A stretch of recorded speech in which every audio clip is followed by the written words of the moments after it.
Hi everyone, this is Renee from Education and Training Compliance Solution. Today I would like to discuss what do compassionate or compelling circumstances mean for Cricos providers and how should those be assessed.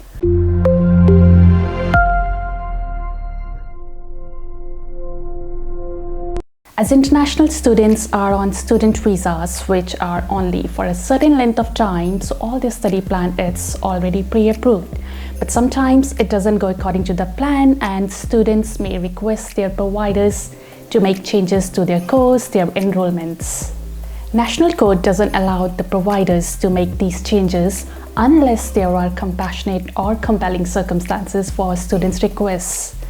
Now these requests, they could be as simple as students wishing to defer their enrollment, or it could be students wanting to transfer to another provider before they've completed 6 months in their principal course and now they are requesting to be released.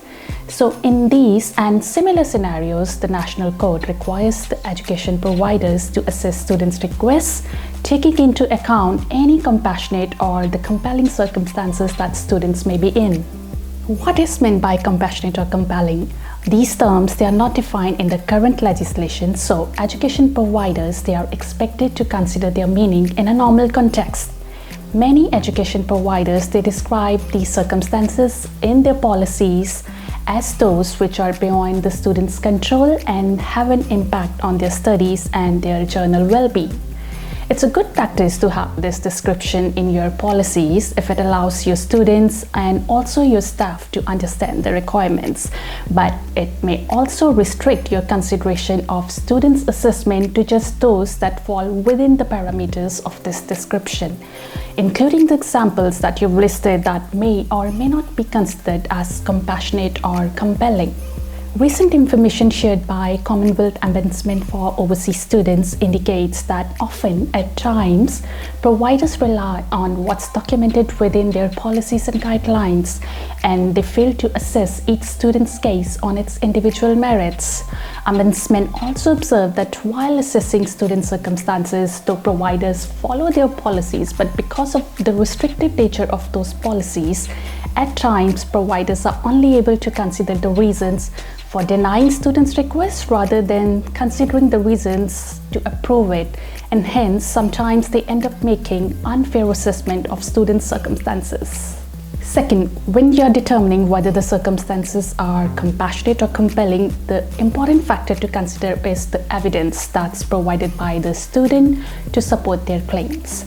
Quite a number of providers, they include examples of what may be considered as an acceptable evidence within their policies. So this is helpful and it could guide both your students and your staff again to understand the evidence requirements, but it's very important to not limit your acceptance of evidence documents to just those listed within your policies and guidelines. Most commonly used evidence in these situations is the medical evidence. Now, some providers, they state in their policies that they won't accept medical certificates that are issued by GPs, and instead they require the students to provide evidence from a medical specialist, and some providers, they even require the students medical evidence to be verified by providers' preferred GP or a specialist. Now, providers need to be mindful that they shouldn't impose these unnecessary requirements for the type of evidence or even the amount of evidence that students are required to provide to support their claims. Remember, GPs in Australia are frontline medical professionals and they are qualified to assess and treat a range of health issues, including mental health. Also remember that medical information is sensitive personal information, and students, they shouldn't be made to share their medical information or even the diagnosis or their care plan if they don't wish to. If a medical certificate includes medical practitioner's professional opinion, providers should be careful not to ignore that over their personal assessment of students' medical condition.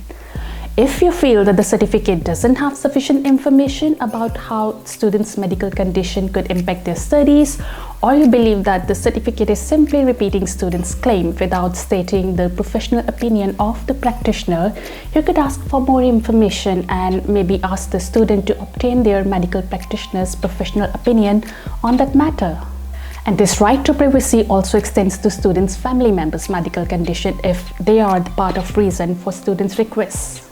So, to conclude, I would say that providers must ensure that their policies are not restrictive about what could or could not be considered as compassionate or compelling, and allowing the decision makers to rely on their professional judgment in assessing each student request on their individual circumstances. That's it for today, and if there are any queries at all that you would like to discuss, feel free to get in touch. And now, as you know, Lego time. So today we have a minimalistic biplane. Don't know if you can see it in the video. So this is Samar's own creation, and not sure if it flies. We'll test it out. See you next time, and thank you.